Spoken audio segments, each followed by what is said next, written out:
Yeah, man, that's no joke. Yeah, we're about halfway through the show. Shout out to everybody.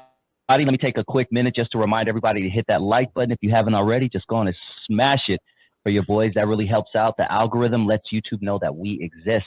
If this is your first time joining the channel and you're entertained by what you hear, check out this. Hit the subscribe button. You're tuned in to N.W.A. Stories with Lonzo. That is Alonzo Williams. I always get that wrong. The godfather of West Coast hip hop. If you don't know the name, do your Google search. Go down that rabbit hole, and you will see what this man has done for West Coast hip hop and what he continues to do today for West Coast hip hop. But I want to jump into something, Lonzo. We've talked about this in the past, and it's been a couple of years, actually, that we first discussed it. And even so, you went on, hold on one second, see, dang computer. Even so, you went on the homie MC8 Still and their show, and I was actually joined with you where you guys did discuss this. But MC8 was talking with DJ Vlad, and he made some similar comments to what he made. Wasn't disrespectful, but I just want you to comment on it about his inspiration and what was his true inspiration. So let me go ahead and turn the volume up on this. This is MC8 on DJ Vlad saying where his true inspiration came from. No. I was living in the Bay. I had never in my life heard of Compton. In fact, after listening to Eazy E, I thought that Compton was in Michigan. Okay. Because of that little skit in the beginning. Oh. Okay. Now, we had a lot of, we had the Wreckin Crus and the unknown DJs. They did not move around like the Eazy E album. I get a little flat because I say that Eazy is who influenced me to make records. Not like, the Wreckin Cru or fucking the LA Dream Team or Bobby Jimmy and the Critters and shit. I remember that. That to me wasn't our identity as West Coast music. Now, I don't hate the sound that we had. Well, it's the electro sound. Yeah. It was a technotronic electro sound. Yeah. Uncle Jam's Army, Egyptian Lover. I was listening to all this stuff. Okay, and it was good. It was great music. But it wasn't like But it wasn't N.W.A. the foundation of Compton to me. No. And so, not to discredit nobody, but yeah, Eazy and Ruthless was the influence of Compton to me. What are your thoughts on that? I mean, and shout out to him for at least keeping the name alive. This was 9 days ago on Vlad TV. That's all good, Doc. That's all good. And it's real, man. I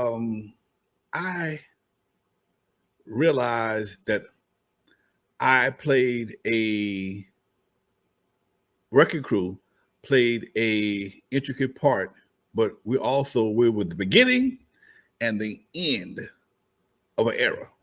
Okay, we were the beginning of the independent era. We were the end of that era. All right. But again, everybody came to me to transition. That was Lonzo set the precedent for a whole bunch of shit that people don't even talk about. People don't even think about. There was nobody in a group that owned a label that was in the group till I did it.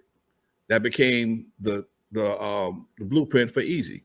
That became the blueprint for Luke. Became the blueprint for Puffy. It wasn't. They told me I couldn't do it. And I'm like, why can't I? Because Barry Gordy and the Temptations, the fuck they got to do with me? What the fuck Barry Gordy not being the Temptations got to do with me? Okay? My motivation for making music was not the same as Barry Gordy's. We were having fun. I was having fun. We was getting girls. We was doing our thing at that time. Like I told him before, I ain't never in my life wrote a song to impress another man. I was not trying to impress the homies. My homies was impressed by me even making a record. So why would I make records to impress my homies? The motivation, the whole mindset of the streets changed in the 80s after crack came around. You would swear that brothers hated women. Eiht ain't never made a record geared toward a woman, didn't call her a bitch. Never. Most guys haven't. I can't recall Cube ever making a song. No, I love them all. I can't recall Cube ever making a song regarding a woman called anything other than a bitch. Same thing with N.W.A. Tupac is the only brother I can think of that had any empathy for females whatsoever. I think about it. If I'm lying, y'all in the chat room, check me. My whole motivation, now maybe because our motivation was one thing, we was always trying to have the party, because that was my era. Man, when we opened it, when we was doing music, we spent, man, damn near 3-4 months just touring LA, doing parties, doing club appearances. And now you can't go to a club nowhere. People hit me up all the time. Can't wait till the Eve open back up, or where can they find a venue? Can't find a venue to party no more because nobody don't make party music. People make phone music. They make music to listen to their phones too. Dancing is not even an option in most cases. But I tell you what, you put some dance music on, folks will start moving. But when they go to the studio, they don't think about that. The era of world-class Wreckin Cru, we come straight from the party era, the 70s, the 80s, the late, I'm from disco. Come on, man. All we did was disco. How are you going to tell somebody born in disco that they got to start rapping to impress other men? Unless they're the village people. How are you going to do that? How do you do that and make it, man, why I want to do that? You see them girls over there? I'm going over there. That's why I got 4-5 love songs. Somebody just asked about one of my love songs a minute ago. Love Letter. I wrote that song on the strength because that was my first time doing something by myself. Me and Mona did it together. So the motivation for making music was different. Eazy was going for shock. He was doing shock hop. That's what my nephew called it, shock hop. It was supposed to be just some underground stuff, just above what they call party records, the blue music, blue records, the records that people played, real low in the background. You had to buy them behind the curtain at the VIP. You couldn't buy them, put them on the shelf. That was the initial purpose of that. And then it went left. It blew up. We never thought about doing no shit like that. And when you talk to people who've done this stuff, and they realize the can of worms they opened up with a touch of regret. Because when you're a kid, you're 20, 21 years old, you'll crash and burn over anything. Them fools in Florida, perfect examples of that. But when you're older and you got your own kids and you got a family, do you really want the hood to be as dangerous as it was in the 80s? And you might be the one answering that phone to get about your kid or your child being shot and killed. I don't think nobody wants that, man. I don't think nobody wants that.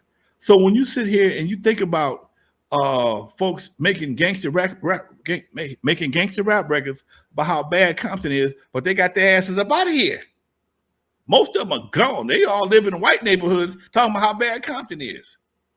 You got folks that are multimillionaires that are talking about gang banging and grabbing AKs.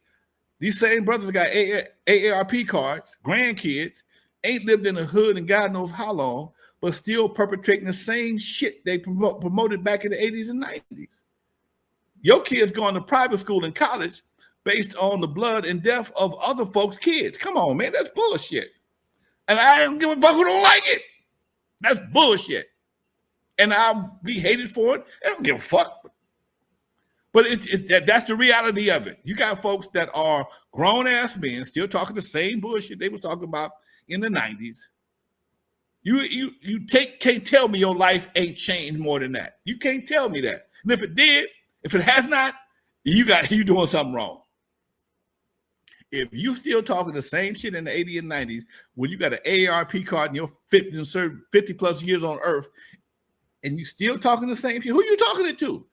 Your grandkids? Me and Unknown almost died laughing, trying to imagine my daddy and Jeffy. And I met Jeffy. Jeffy was 55 years old. My daddy was, I think he was a couple years older than Jeffy. I'm trying to imagine my daddy and Jeffy. Back up. Don't even do it for me. Think about my audience, Derek, Marlon. Think about your 55, 60-year-old daddy trying to be hard, talking about being a gangster.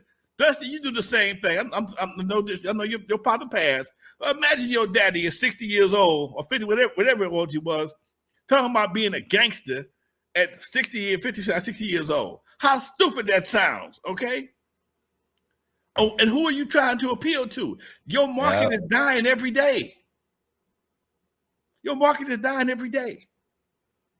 Your market is dying every day. But are you talking to their kids now? Then you wonder why their kids is grabbing machine guns and killing folks in front of ring cameras. Come on, man. It don't make no sense. It don't make sense. But it makes somebody some money, though. And that's all that matters to a lot of people, dude. That's probably why I'm in the position I'm in. I don't have the money I'd love to have, but I ain't going to do certain shit. I ain't going to do it. What can I tell you? Yep. Yeah,